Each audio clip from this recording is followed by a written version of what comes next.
गणेशाय नमः। नारायणं नमस्कृत्य नरं चैव नरोत्तमं देवीं सरस्वतीं व्यासं ततो जयमुदीरयेत्। संक्षिप्त महाभारत भीष्म पर्व अध्याय 336 से 339। अध्याय 336 भीष्म जी का पांडव वीरों के साथ घोर युद्ध तथा श्री कृष्ण का चाबुक लेकर भीष्म जी पर दौड़ना। संजय ने कहा, राजन, अब भीष्म जी अपनी विशाल वाहिनी लेकर चले और उन्होंने उसका सर्वतोभद्र नामक व्यूह बनाया। कृपाचार्य, कृतवर्मा, शैब्य, शकुनी, जयद्रथ, सुदक्षिण और आपके सभी पुत्र भीष्म जी के साथ सारी सेना के आगे खड़े हुए। द्रोणाचार्य, भूरिश्रवा, शल्य और भगदत्त व्यूह के दाहिनी ओर रहे।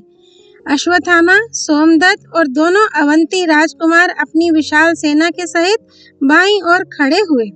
त्रिगर्त वीरों से घिरा हुआ राजा दुर्योधन व्यूह के मध्य भाग में रहा तथा महारथी अलम्बुश और शतायु सारी व्यूहबद्ध सेना के पीछे खड़े हुए।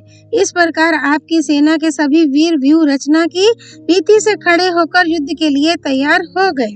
दूसरी ओर राजा युधिष्ठिर, भीमसेन, नकुल और सहदेव ये सारी सेना के व्यूह के मुहाने पर खड़े हुए तथा धृष्टद्युम्न, विराट, सात्यकी, शिखंडी, अर्जुन, घटोत्कच, चेकितान, कुंतीभोज, अभिमन्यु, द्रुपद, युधामन्यु और कैकेयी राजकुमार ये सब वीर भी कौरवों के मुकाबले पर अपनी सेना का व्यूह बनाकर खड़े हो गए।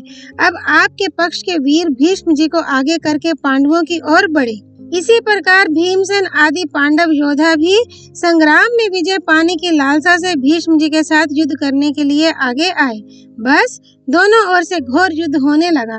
दोनों ओर के वीर एक दूसरे की ओर दौड़कर प्रहार करने लगे। उस भीषण शब्द से पृथ्वी डगमगाने लगी। धूल के कारण दिदीप्यमान सूर्य भी प्रभाहीन मालूम पड़ने लगा। उस समय भारी भय की सूचना देता हुआ बड़ा प्रचंड पवन चलने लगा। गिदड़ियां बड़ा भयंकर चीत्कार करने लगी। इससे ऐसा जान पड़ता था मानो बड़ा भारी संहार काल समीप आ गया है। कुत्ते तरह तरह के शब्द करके रोने लगे। आकाश से जलती हुई उल्काएं पृथ्वी की ओर गिरने लगी। इस अशुभ मुहूर्त में आकर खड़ी हुई हाथी, घोड़ों और राजाओं से युक्त उन दोनों सेनाओं का शब्द बड़ा ही भयंकर हो उठा। सबसे पहले महारथी अभिमन्यु ने दुर्योधन की सेना पर आक्रमण किया। जिस समय वह उस अनंत सैन्य समुद्र में घुसने लगा, आपके बड़े बड़े वीर भी उसे रोक ना सके। उसके छोड़े हुए बाणों ने अनेकों क्षत्रिय वीरों को यमलोक भेज दिया। वह क्रोध पूर्वक यमदंड के समान भयंकर बाण बरसाकर अनेकों रथ, रथी, घोड़े, घुड़सवार तथा गजारोहियों को विदीर्ण करने लगा। अभिमन्यु का ऐसा अद्भुत पराक्रम देखकर राजा लोग प्रसन्न होकर उसकी प्रशंसा करने लगे। इस समय वह कृपाचार्य, द्रोणाचार्य, अश्वत्थामा, बृद्धल और जयद्रथ आदि वीरों को भी चक्कर में डालता हुआ बड़ी सफाई और शीघ्रता के साथ रणभूमि में विचर रहा था। उसे अपने प्रताप से शत्रुओं को संतप्त करते देखकर क्षत्रिय वीरों को ऐसा जान पड़ता था मानो इस लोक में दो अर्जुन प्रकट हो गए हैं। इस प्रकार अभिमन्यु ने आपकी विशाल वाहिनी के पैर उखाड़ दिए और बड़े बड़े महारथियों को कंपित कर दिया। इससे उसके सुहृदों को बड़ी प्रसन्नता हुई। अभिमन्यु के द्वारा भगाई हुई आपकी सेना अत्यंत आतुर होकर डकराने लगी। अपनी सेना का वह घोर आर्तनाद सुनकर राजा दुर्योधन ने राक्षस अलम्बुश से कहा, महाबाहो, वृत्रासुर ने जैसे देवताओं की सेना को तितर बितर कर दिया था, उसी प्रकार ये अर्जुन का पुत्र हमारी सेना को भगा रहा है। संग्राम में इसे रोकने वाला मुझे तुम्हारे सिवा और कोई दिखाई नहीं देता, क्योंकि तुम सब विद्याओं में पारंगत हो। इसलिए अब तुम शीघ्र ही जाकर इसका काम तमाम कर दो। इस समय हम भीष्म, द्रोणा आदि योद्धा अर्जुन का वध करेंगे। दुर्योधन के ऐसा कहने पर वह महाबली राक्षस राज वर्षाकालीन मेघ के समान महान गर्जना करता हुआ अभिमन्यु की ओर चला। उसका भीषण शब्द सुनकर पांडवों की सारी सेना में खलबली पड़ गई। उस समय कई योद्धा तो डर के मारे अपने प्यारे प्राणों से हाथ धो बैठे। अभिमन्यु तुरंत ही धनुष बाण लेकर उसके सामने आ गया। उस राक्षस ने अभिमन्यु के पास पहुंचकर उससे थोड़ी ही दूरी पर खड़ी हुई उसकी सेना को भगा दिया। वह एक साथ पांडवों की विशाल वाहिनी पर टूट पड़ा और उस राक्षस के प्रहार से उस सेना में बड़ा भीषण संहार होने लगा। फिर वह राक्षस पांचों द्रौपदी पुत्रों के सामने आया। उन पांचों ने भी क्रोध में भरकर उस पर बड़े वेग से धावा किया। प्रतिविंध्य ने तीखे तीखे तीर छोड़कर उसे घायल कर दिया। बाणों की बौछार से उसके कवच के भी टुकड़े उड़ गए। अब उन पांचों भाइयों ने उसे बींधना आरंभ किया। इस प्रकार अत्यंत बाणविद्ध होने से उसे मूर्छा हो गई, किंतु थोड़ी ही देर में चेत होने पर क्रोध के कारण उसमें दूना बल आ गया। उसने तुरंत ही उनके धनुष, बाण और ध्वजाओं को काट डाला। फिर उसने मुस्कुराते हुए एक एक को 5-5 बाण मारे तथा उनके सारथी और घोड़ों को भी मार डाला। इस प्रकार रथहीन करके उस राक्षस ने मार डालने की इच्छा से उन पर बड़े वेग से आक्रमण किया। उन्हें कष्ट में पड़ा देखकर तुरंत ही अभिमन्यु उसकी ओर दौड़ा। उन दोनों का इंद्र और वृत्रासुर के समान बड़ा भीषण संग्राम हुआ। दोनों ही क्रोध से तमतमाकर आपस में भिड़ गए और एक दूसरे की ओर परले अग्नि के समान घूरने लगे। अभिमन्यु ने पहले 3 और फिर 5 बाणों से अलम्बुश को बींध दिया। इससे क्रोध में भरकर अलम्बुश ने अभिमन्यु की छाती में 9 बाण मारे। इसके बाद उसने हजारों बाण छोड़कर अभिमन्यु को तंग कर दिया। तब अभिमन्यु ने कुपित होकर 9 बाणों से उसकी छाती को छेद दिया। वे उसके शरीर को भेद कर मर्म स्थानों में घुस गए। इस प्रकार अपने शत्रु से मार खाकर उस राक्षस ने रण क्षेत्र में बड़ी तामसी माया फैलाई। उससे सब योद्धाओं के आगे अंधकार छा गया। उन्हें ना तो अभिमन्यु ही दिखाई देता था और ना अपने या शत्रु के पक्ष के वीर ही दिखते थे। उस भीषण अंधकार को देखकर अभिमन्यु ने भास्कर नाम का प्रचंड अस्त्र छोड़ा। उससे सब और उजाला हो गया। इसी प्रकार उसने और भी कई प्रकार की मायाओं का प्रयोग किया, किंतु अभिमन्यु ने उन सभी को नष्ट कर दिया। माया का नाश होने पर जब वह अभिमन्यु के बाणों से बहुत व्यथित होने लगा तो भय के मारे अपने रथ को रण क्षेत्र में ही छोड़कर भाग गया। उस महायुद्ध करने वाले राक्षस को इस प्रकार परास्त करके अभिमन्यु आपकी सेना को कुचलने लगा।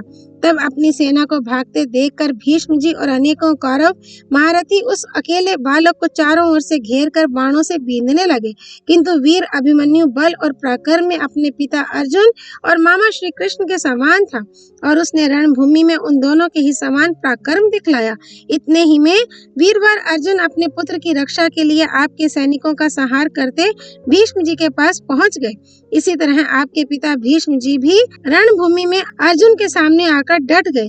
तब आपके पुत्र रथ, हाथी और घोड़ों के द्वारा सब ओर से घेर कर भीष्म जी की रक्षा करने लगे। इसी प्रकार पांडव लोग भी अर्जुन के आसपास रहकर भीषण संग्राम के लिए तैयार हो गए। अब सबसे पहले कृपाचार्य जी ने अर्जुन पर 25 बाण छोड़े। इसके उत्तर में सात्यकी ने आगे बढ़कर अपने पहने बाणों से कृपाचार्य को घायल कर दिया। फिर उसने उन्हें छोड़कर अश्वत्थामा पर आक्रमण किया। इस पर अश्वत्थामा ने सात्यकी के धनुष के 2 टुकड़े कर दिए और फिर उसे भी बाणों से बींध दिया। सात्यकी ने तुरंत ही दूसरा धनुष लेकर अश्वत्थामा की छाती और भुजाओं में 60 बाण मारे। उनसे अत्यंत घायल और व्यथित होने से उन्हें मूर्छा आ गई और वे अपनी ध्वजा के डंडे का सहारा लेकर रथ के पिछले भाग में बैठ गए।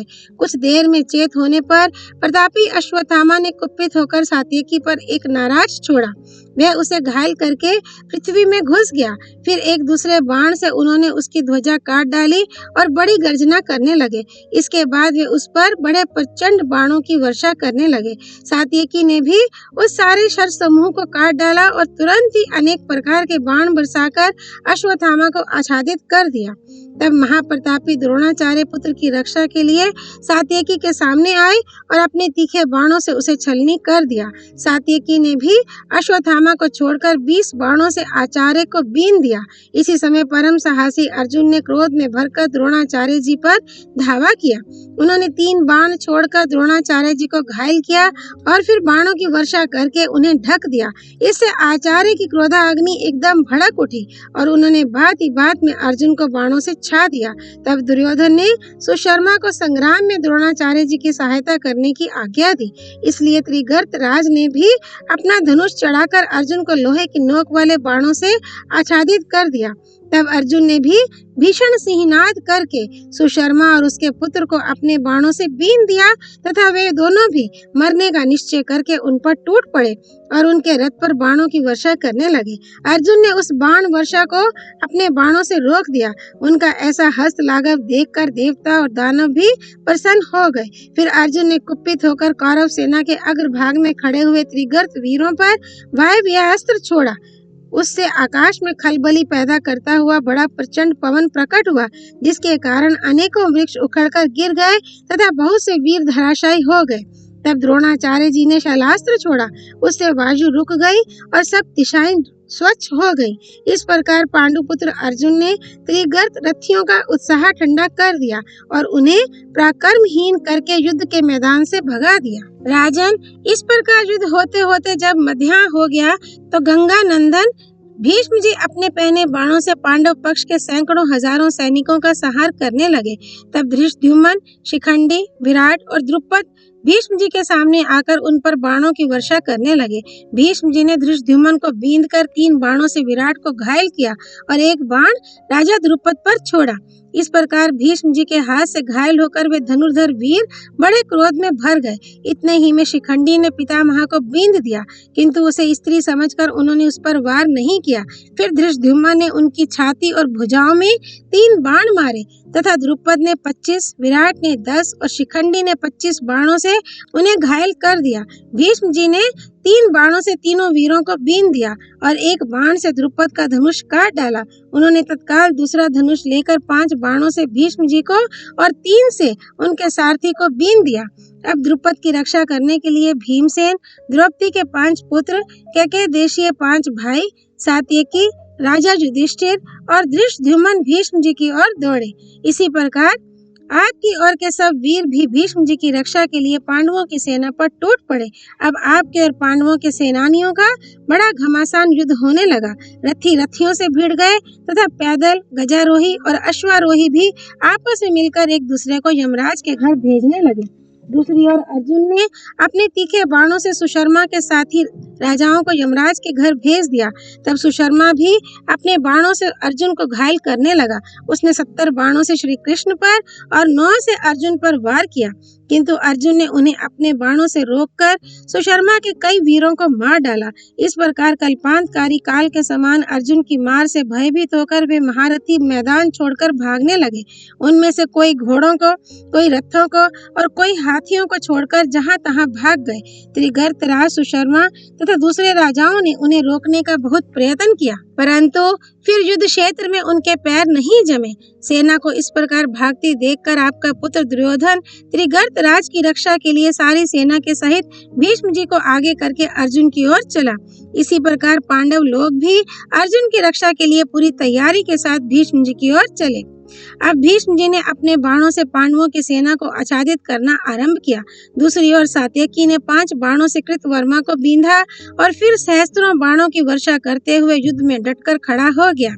इसी प्रकार राजा द्रुपद ने अपने पहने तीरों से द्रोणाचार्य को बींधकर फिर 70 बाण उन पर और 5 उनके सारथी पर छोड़े। भीमसेन अपने परदादा राजा बाहलिक को घायल करके बड़ा भीषण सिंहनाद करने लगे। अभिमन्यु को यद्यपि चित्रसेन ने बहुत से बाणों से घायल कर दिया था, तो भी वह सहस्त्रों बाणों की वर्षा करता हुआ युद्ध के मैदान में डटा रहा। उसने 3 बाणों से चित्रसेन को बहुत ही घायल कर दिया और फिर 9 बाणों से उसके चारों घोड़ों को मारकर बड़े जोर से सिंहनाद किया। उधर आचार्य द्रोण ने राजा द्रुपद को बींधकर उनके सारथी को भी घायल कर दिया। इस प्रकार अत्यंत व्यथित होने से वे संग्राम भूमि से अलग चले गए। भीमसेन ने बात की बात में सारी सेना के सामने ही राजा बाहलिक के घोड़े, सारथी और रथ को नष्ट कर दिया। इसलिए वे तुरंत ही लक्ष्मण के रथ पर चढ़ गए। फिर सात्यकी अनेकों बाणों से कृतवर्मा को रोककर पितामह भीष्म के सामने आया और उसने अपने विशाल धनुष से 60 तीखे बाण छोड़कर उन्हें घायल कर दिया। तब पितामह ने उसके ऊपर एक लोहे की शक्ति फेंकी। उस काल के समान कराल शक्ति को आती देख उसने बड़ी फुर्ती से उसका वार बचा दिया। इसलिए वह शक्ति सात्यकी तक ना पहुंचकर पृथ्वी पर गिर गई। अब सात्यकी ने अपनी शक्ति भीष्म जी पर छोड़ी। भीष्म जी ने भी 2 पहने बाणों से उसके 2 टुकड़े कर दिए और वह भी पृथ्वी पर जा पड़ी। इस प्रकार शक्ति को काटकर भीष्म जी ने 9 बाणों से सात्यकी की छाती पर प्रहार किया। तब रथ, हाथी और घोड़ों की सेना के सहित सब पांडवों ने सात्यकी की रक्षा करने के लिए भीष्म जी को चारों ओर से घेर लिया। बस अब कौरव और पांडवों में बड़ा ही घमासान और रोमांचकारी युद्ध होने लगा। ये देखकर राजा दुर्योधन ने दुशासन से कहा, वीरवर, इस समय पांडवों ने पितामह को चारों ओर से घेर लिया है, इसलिए तुम्हें उनकी रक्षा करनी चाहिए। दुर्योधन का ऐसा आदेश पाकर आपका पुत्र दुशासन अपनी विशाल वाहिनी से भीष्म जी को घेर कर खड़ा हो गया। शकुनी 1 लाख सुशिक्षित घुड़सवारों को लेकर नकुल, सहदेव और राजा युधिष्ठिर को रोकने लगा तथा दुर्योधन ने भी पांडवों को रोकने के लिए 10,000 घुड़सवारों की एक कुमुक भेजी। तब राजा युधिष्ठिर और नकुल, सहदेव बड़ी फुर्ती से घुड़सवारों का वेग रोकने लगे तथा अपने तीखे बाणों से उनके सिर उड़ाने लगे। उनके धड़ाधड़ गिरते हुए सिर ऐसे जान पड़ते थे मानो वृक्षों से फल गिर रहे हों। इस प्रकार उस महासमर में अपने शत्रुओं को परास्त कर पांडव लोग शंख और भेरियों के शब्द करने लगे। अपनी सेना को पराजित देखकर दुर्योधन बहुत उदास हुआ। तब उसने मद्रराज से कहा, राजन, देखिए, नकुल, सहदेव के सहित ये ज्येष्ठ पांडुपुत्र आपकी सेना को भगाए देते हैं।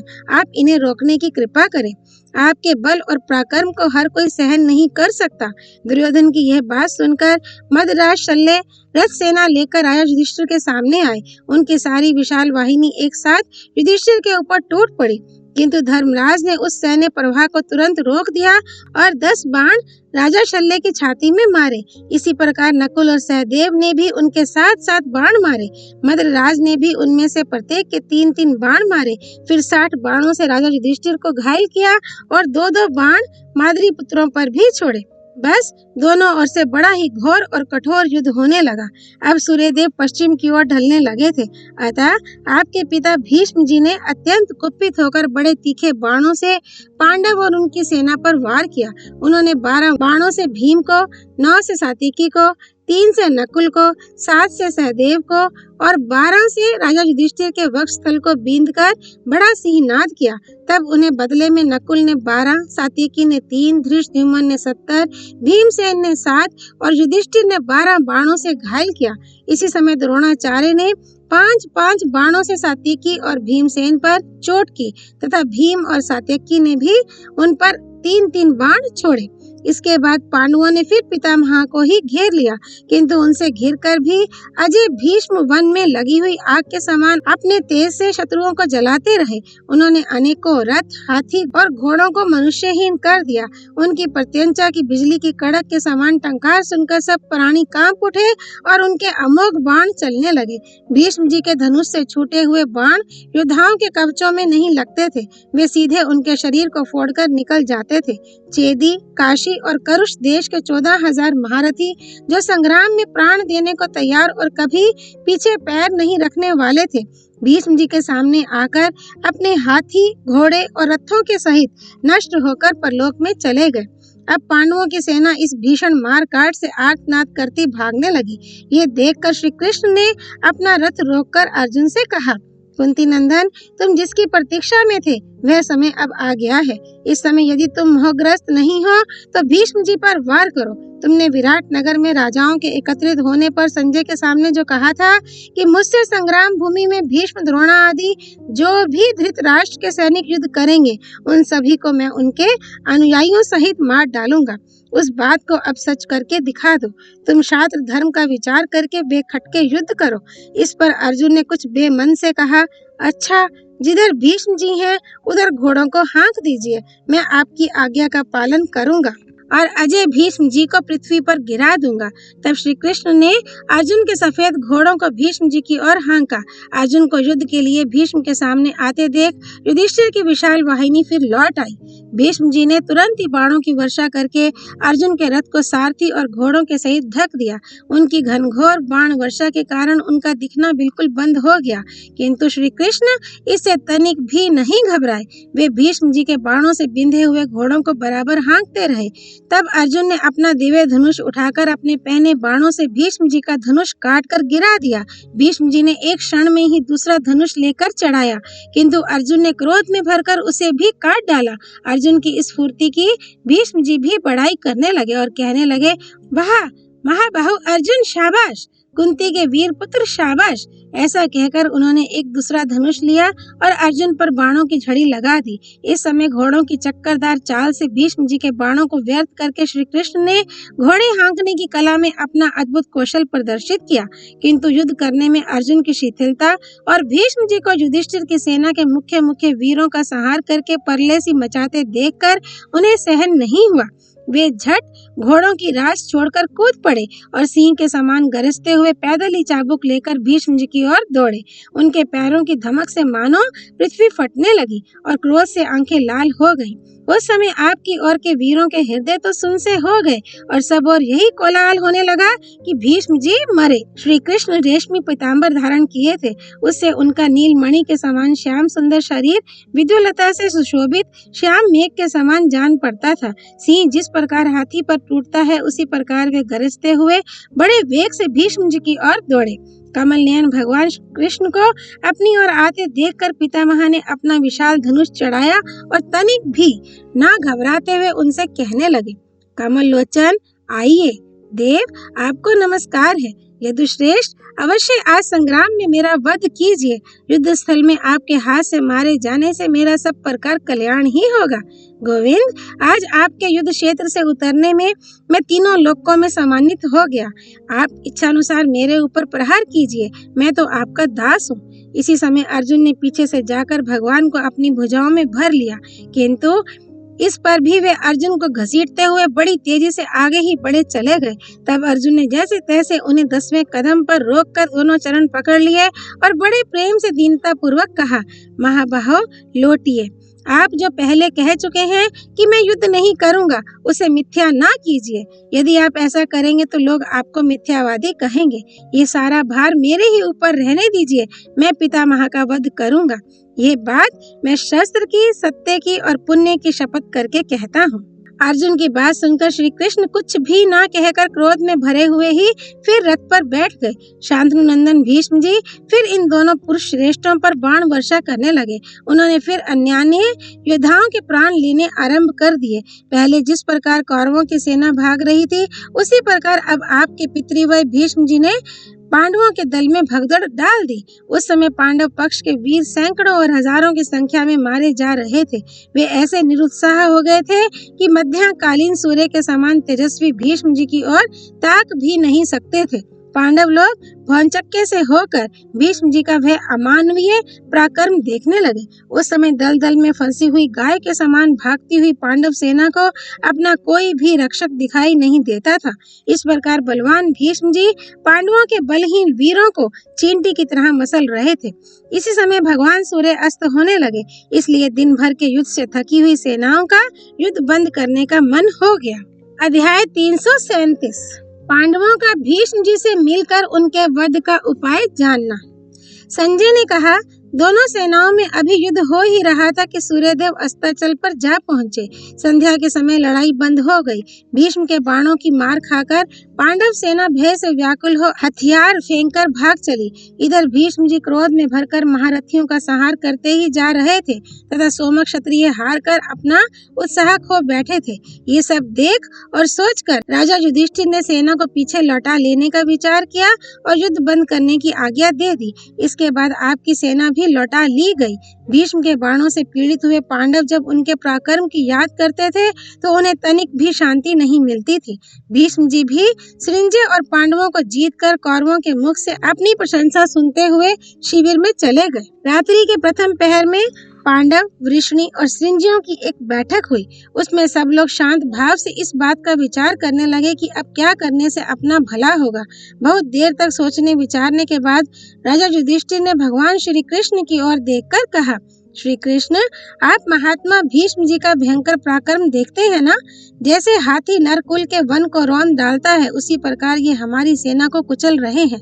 धधकती हुई आग के समान इन भीष्म जी की ओर हमें आंख उठाकर देखने तक का साहस नहीं होता। क्रोध में भरे हुए यमराज, वज्रधारी इंद्र, पाशधारी वरुण और गदाधारी कुबेर को भी युद्ध में जीता जा सकता है, परंतु कुपित हुए भीष्म पर विजय पाना असंभव जान पड़ता है। ऐसी स्थिति में अपनी बुद्धि की दुर्बलता के कारण भीष्म जी के साथ युद्ध ठानकर मैं शोक के समुद्र में डूब रहा हूँ। कृष्ण, अब मेरा विचार है वन में चला जाऊं। वहां जाने में ही अपना कल्याण दिखाई देता है।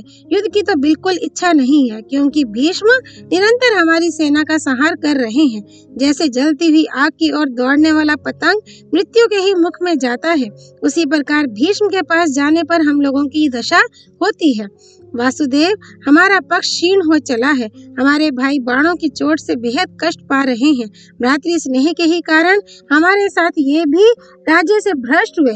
इन्हें भी वन वन भटकना पड़ा तथा हमारे ही कारण द्रौपदी ने भी कष्ट भोगा। मधुसूदन, मैं जीवन को बहुत मूल्यवान मानता हूँ और वही इस समय दुर्लभ हो रहा है। इसलिए चाहता हूँ आप जिंदगी के जितने दिन बाकी हैं उनमें उत्तम धर्म का आचरण करूँ। केशव, यदि आप हम लोगों को अपना कृपा पात्र समझते हो तो ऐसा कोई उपाय बताइए जिससे अपना हित हो और धर्म में भी बाधा न आवे। युधिष्ठिर की यह करुणा भरी बात सुनकर भगवान श्री कृष्ण ने उन्हें सांत्वना देते हुए कहा, धर्मराज, आप विषाद ना करें। आपके भाई बड़े ही शूरवीर, दुर्जय और शत्रुओं का नाश करने वाले हैं। अर्जुन और भीम तो वायु तथा अग्नि के समान तेजस्वी हैं। नकुल सहदेव भी बड़े पराक्रमी हैं। आप चाहें तो मुझे भी युद्ध में लगा दें। आपके स्नेह से मैं भी भीष्म से युद्ध कर सकता हूँ। भला आपके कहने से मैं युद्ध में क्या नहीं कर सकता। यदि अर्जुन की इच्छा नहीं है तो मैं स्वयं भीष्म को ललकार कर कौरवों के देखते देखते मार डालूंगा।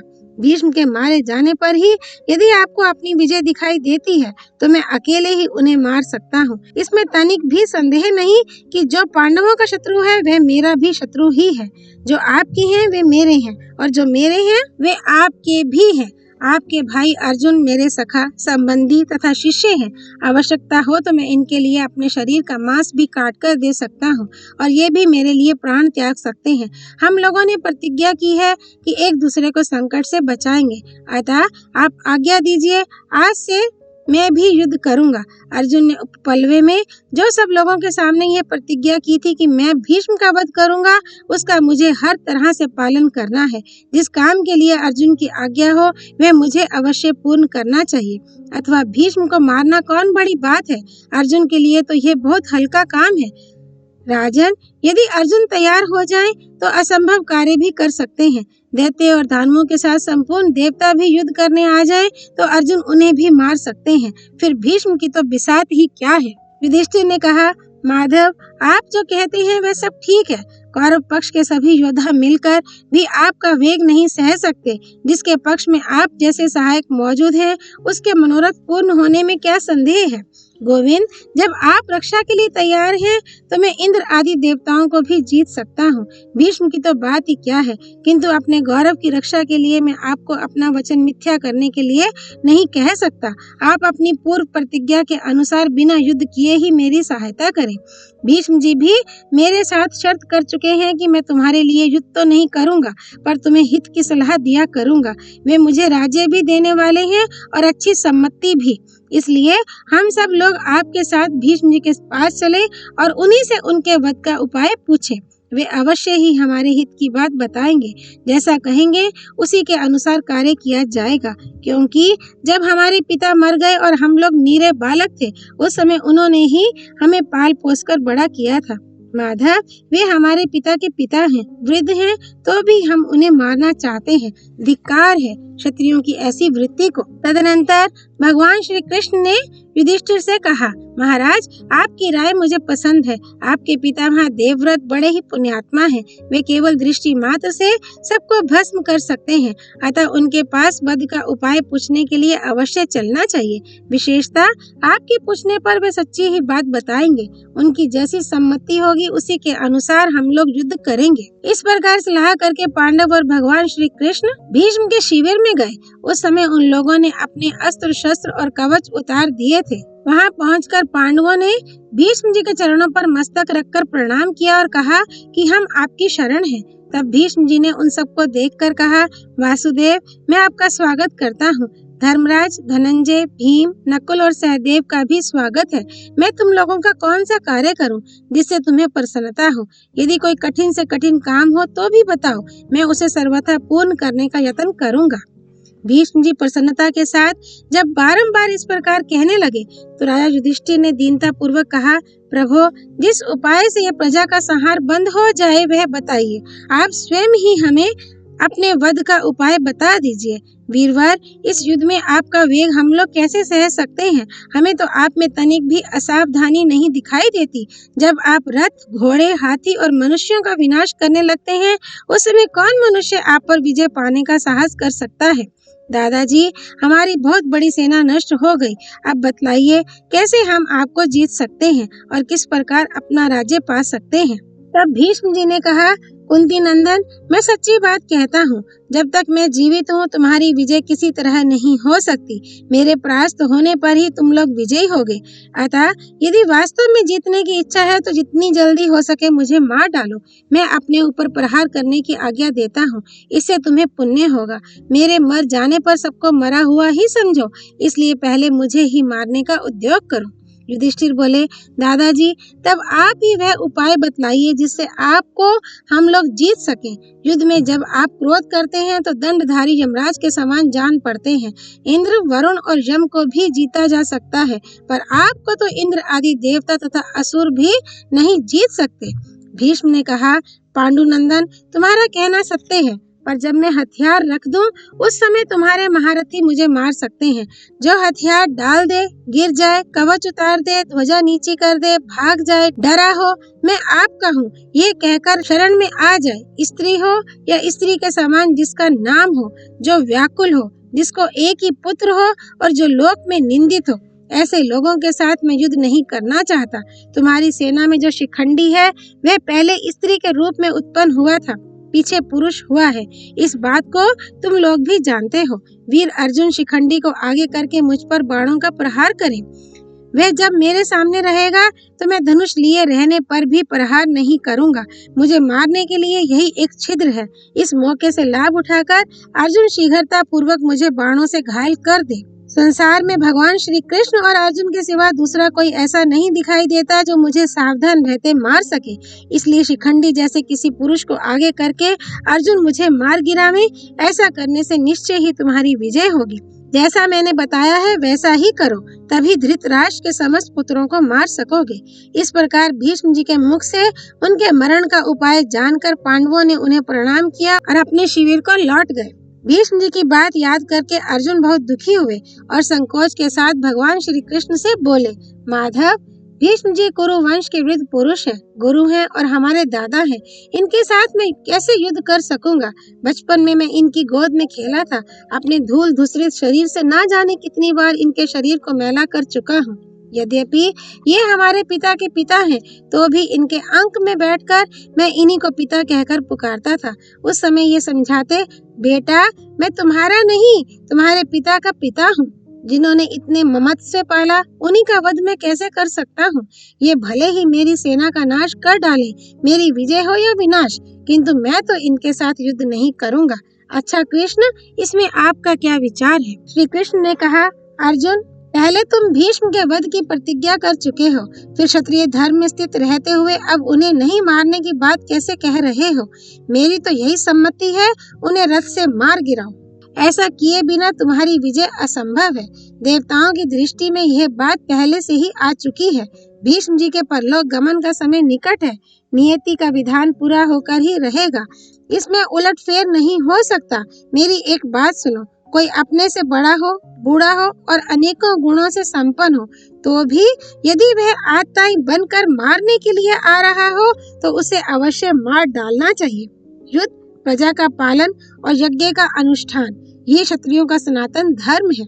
अर्जुन ने कहा, श्री कृष्ण, ये निश्चय जान पड़ता है कि शिखंडी भीष्म की मृत्यु का कारण होगा, क्योंकि उसे देखते ही भीष्म जी दूसरी ओर लौट जाते हैं। अतः शिखंडी को उनके सामने करके ही हम लोग उन्हें रणभूमि में गिरा सकेंगे। मैं दूसरे धनुर्धारियों को बाणों से मारकर रोक रखूंगा। भीष्म की सहायता के लिए किसी को आने ना दूंगा और शिखंडी उनसे युद्ध करेगा। ऐसा निश्चय करके पांडव लोग भगवान श्री कृष्ण के साथ प्रसन्नता पूर्वक अपने शिविर में गए। अध्याय 338। 10वें दिन के युद्ध का प्रारंभ। धृतराष्ट्र ने पूछा, संजय, शिखंडी ने किस प्रकार भीष्म जी का सामना किया तथा भीष्म जी ने किस प्रकार पांडवों के साथ युद्ध किया? संजय ने कहा, जब सूर्योदय हुआ, भेरी, मृदंग और नगारे बजने लगे, चारों ओर शंख ध्वनि होने लगी। उस समय समस्त पांडव शिखंडी को आगे करके युद्ध के लिए निकले। सेना का व्यूह निर्माण करके शिखंडी सबके आगे स्थित हुआ। भीमसेन और अर्जुन उसके रथ के पहियों की रक्षा करने लगे। उसके पिछले भाग की रक्षा के लिए द्रौपदी के पुत्र और अभिमन्यु खड़े हुए। इनके पीछे सात्यकी और चेकितान थे। इन दोनों के पीछे पंचाल देशीय योद्धाओं के साथ धृष्टद्युम्न था। उसके पीछे नकुल, सहदेव सहित राजा युधिष्ठिर खड़े हुए। इनके पीछे अपनी सेना के साथ राजा विराट थे। इनके बाद द्रुपद, कैकेयी राजकुमार और धृष्टकेतु थे। ये लोग पांडव सेना के मध्य भाग की रक्षा करते थे। इस प्रकार सेना की व्यूह रचना करके पांडवों ने अपने जीवन का मोह छोड़कर आपकी सेना पर आक्रमण किया। इसी प्रकार कौरव भी महारथी भीष्म को आगे करके पांडवों की ओर बढ़े। पीछे से आपके पुत्र उनकी रक्षा करते थे। इनके पीछे द्रोण और अश्वत्थामा थे। इन दोनों के पीछे हाथियों की सेना के साथ राजा भगदत्त चलता था। कृपाचार्य और कृतवर्मा भगदत्त के पीछे चल रहे थे। इनके अनंतर कंबोजराज सुदक्षिण, मगधराज जयसेन, वृद्धर तथा सुशर्मा आदि धनुर्धर थे। ये आपकी सेना के मध्य भाग की रक्षा करते थे। भीष्म जी प्रत्येक दिन अपना व्यूह बदलते रहते थे। वे कभी असुरों की और कभी पिशाचों की रीति से व्यूह का निर्माण करते थे। राजन, तदनंतर आपकी और पांडवों की सेनाओं में युद्ध छिड़ गया। दोनों पक्ष के योद्धा एक दूसरे पर प्रहार करने लगे। अर्जुन आदि पांडव शिखंडी को आगे करके बाणों की वर्षा करते हुए भीष्म के सामने आ डटे। महाराज, उस समय आपके सैनिक भीमसेन के बाणों से आहत हो रक्त की धारा में नहाकर परलोक की यात्रा करने लगे। नकुल, सहदेव और महारथी सात्यकी भी अपने पराक्रम से आपकी सेना को कष्ट पहुंचाने लगे। आपके योद्धा बराबर मार पड़ने के कारण पांडवों की विशाल सेना को रोक ना सके। इस प्रकार जब पांडव महारथी आपकी सेना को काल का ग्रास बनाने लगे तो वह सब दिशाओं की ओर भाग चली। उसे कोई रक्षा करने वाला नहीं मिला। शत्रुओं के द्वारा अपनी सेना का यह संहार भीष्म जी से नहीं सहा गया। वे प्राणों का लोभ छोड़कर पांडव, पांचाल और सृंजियों पर बाण वर्षा करने लगे। उन्होंने पांडवों के 5 प्रधान महारथियों को आगे बढ़ने से रोक दिया और हजारों हाथी तथा घोड़ों को मार डाला। युद्ध का 10वां दिन चल रहा था। जैसे दावानल संपूर्ण वन को जला डालता है, उसी प्रकार भीष्म जी शिखंडी की सेना को भस्मसात करने लगे। तब शिखंडी ने भीष्म की छाती में 3 बाण मारे। भीष्म जी को उन बाणों से अधिक चोट पहुंची, तो भी शिखंडी के साथ युद्ध करने की इच्छा न होने के कारण वे उससे हंसते हुए बोले, तेरी जैसी इच्छा हो मुझ पर बाणों का प्रहार कर या ना कर, परंतु मैं तुझसे किसी तरह युद्ध नहीं करूंगा। विधाता ने तुझे जिस स्त्री शरीर में पैदा किया है, आज भी वही तेरा शरीर है, इसलिए मैं तुझे शिखंडनी ही मानता हूँ। उनकी यह बात सुनकर शिखंडी क्रोध से मूर्छित होकर बोला, महाबाहो, मैं तुम्हारा प्रभाव जानता हूँ, तो भी पांडवों का प्रिय करने के लिए आज तुमसे युद्ध करूंगा। मैं सत्य की शपथ खाकर कहता हूँ, निश्चय ही तुम्हारा वध करूंगा। मेरी ये बात सुनकर तुम जो उचित समझो करो। तुम्हारी जैसी इच्छा हो बाणों का प्रहार करो या न करो, पर मैं तुम्हें जीवित नहीं छोड़ सकता। जीवन की अंतिम घड़ी में एक बार इस संसार को अच्छी तरह देख लो। ऐसा कहकर शिखंडी ने भीष्म जी को 5 बाणों से बीन डाला। अर्जुन ने भी शिखंडी की बातें सुनी और यही अवसर है, ऐसा सोचकर उन्होंने उसे उत्तेजित किया। वे बोले, वीरवर, तुम भीष्म जी के साथ युद्ध करो। मैं भी शत्रुओं को दबाता हुआ बराबर तुम्हारे साथ रहकर लड़ूंगा। यदि भीष्म का वध किए बिना ही लौटोगे तो लोग तुम्हारी और मेरी भी हंसी करेंगे।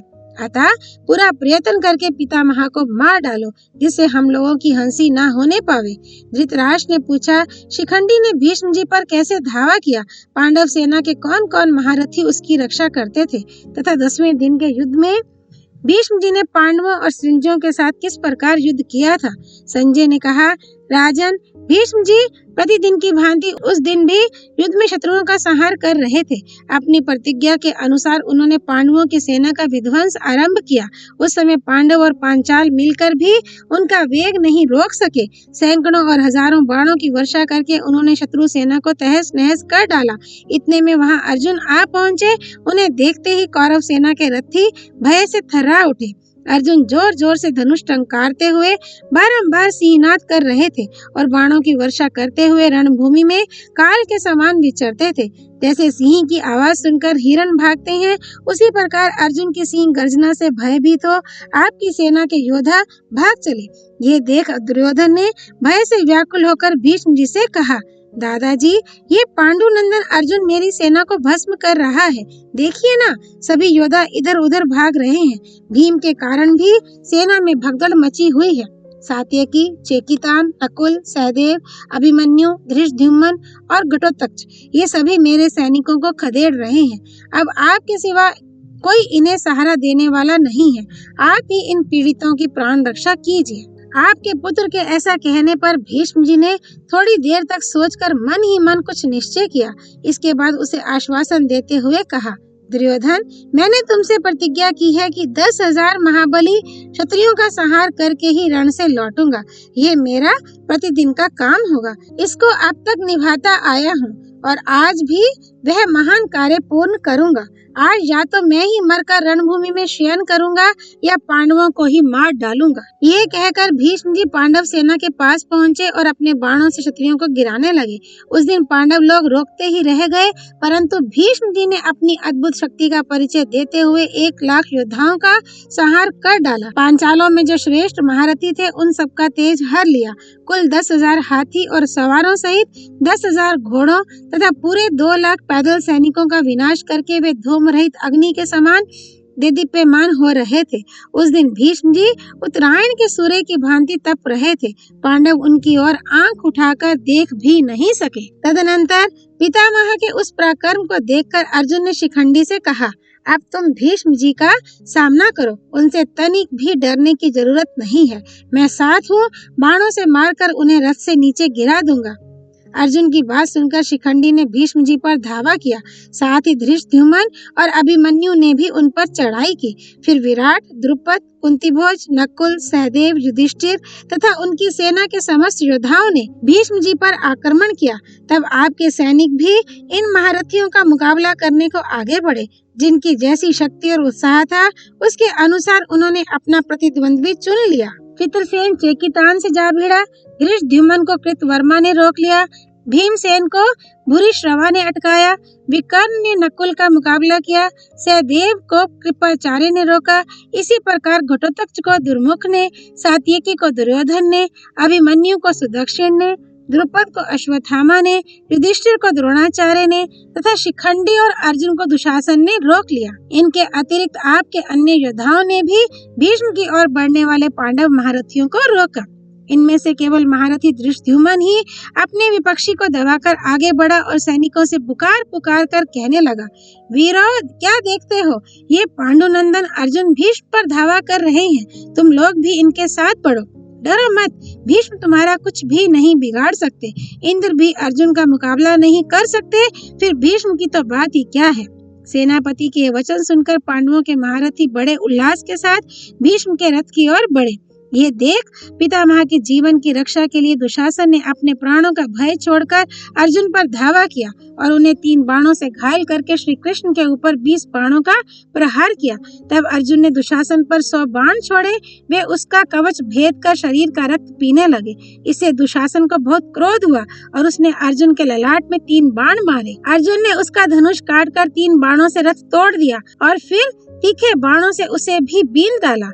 दुशासन ने दूसरा धनुष लेकर 25 बाणों से अर्जुन की भुजाओं और छाती पर प्रहार किया।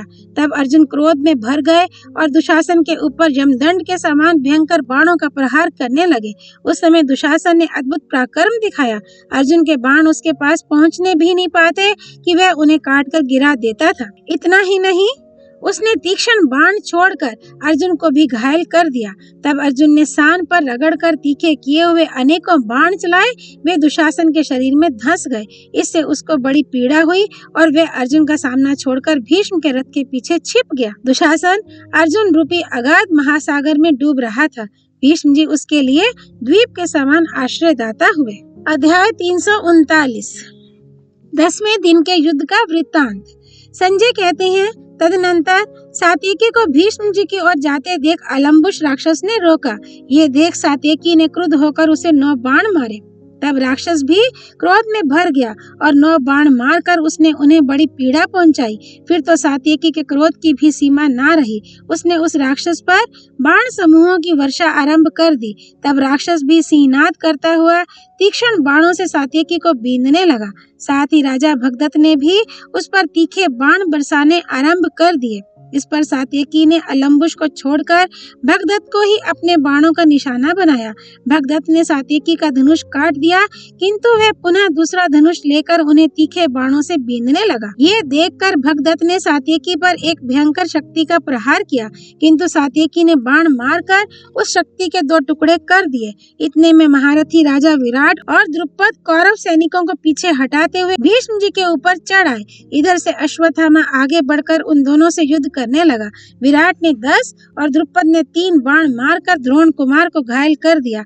अश्वत्थामा ने भी इन दोनों पर बहुत से बाण बरसाए, परंतु वहां इन दोनों बूढ़ों ने अद्भुत पराक्रम दिखाया। अश्वत्थामा के भयंकर बाणों को इन्होंने प्रत्येक बार पीछे लौटा दिया। एक और सहदेव के साथ कृपाचार्य भिड़े हुए थे। उन्होंने सहदेव को 70 बाण मारे।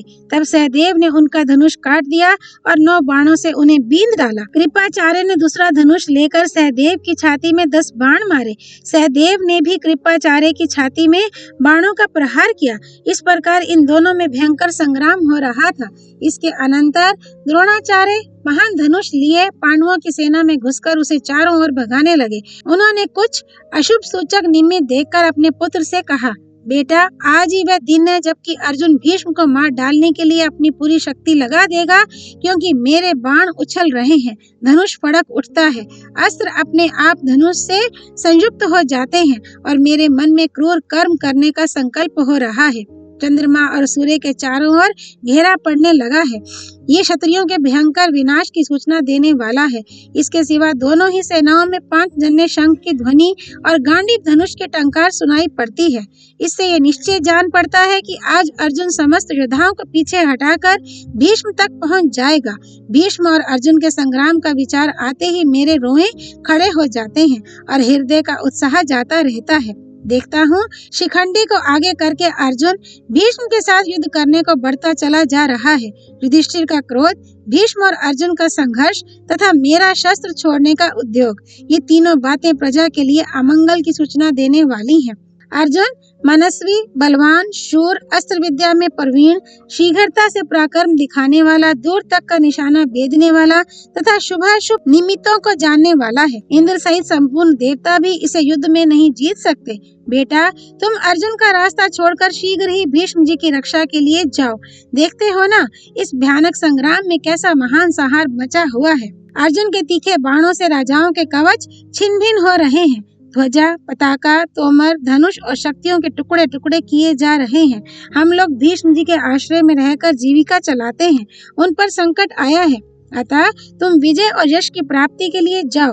ब्राह्मणों के प्रति भक्ति, इंद्रिय संयम, तप और सदाचार आदि सद्गुण केवल युधिष्ठिर में ही दिखाई देते हैं।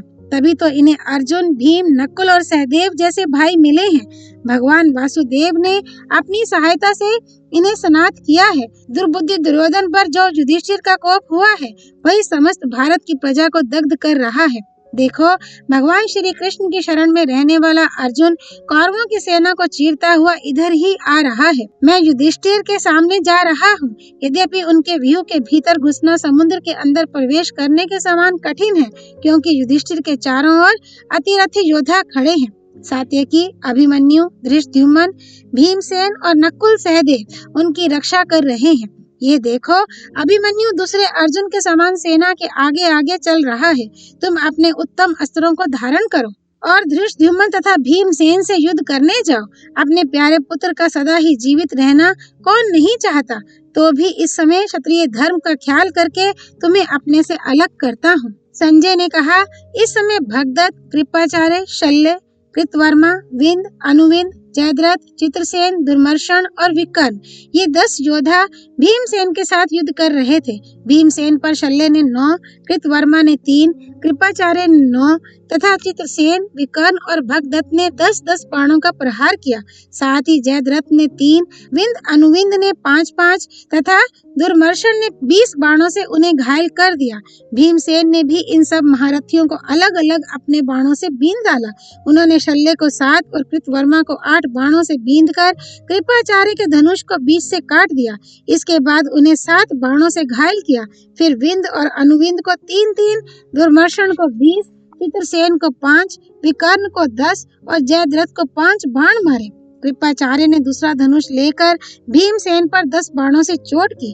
तब भीमसेन ने क्रोध में भरकर उन पर बहुत से बाणों की वर्षा कर डाली। फिर जयद्रथ के सारथी और घोड़ों को 3 बाणों से यमलोक भेज दिया। इसके बाद 2 बाणों से उसका धनुष काट दिया। तब वह अपने रथ से कूदकर चित्रसेन के रथ पर जा बैठा। तदनंतर महारथी भगदत्त ने भीमसेन पर एक शक्ति का प्रहार किया। जयद्रथ ने पट्टिश और तोमर चलाए। कृपाचार्य ने शतघनी का प्रयोग किया तथा शल्य ने एक बाण मारा। इनके सिवा दूसरे धनुर्धर वीरों ने भी भीमसेन को 5-5 बाण मारे। तब भीम ने एक तेज बाण से तोमर के टुकड़े टुकड़े कर दिए। 3 बाणों से पटिश को तिल के डंठल के समान काट डाला। 9 बाण मारकर शतघनी तोड़ डाली तथा शल्य के बाण और भगदत्त की शक्ति को भी काट दिया।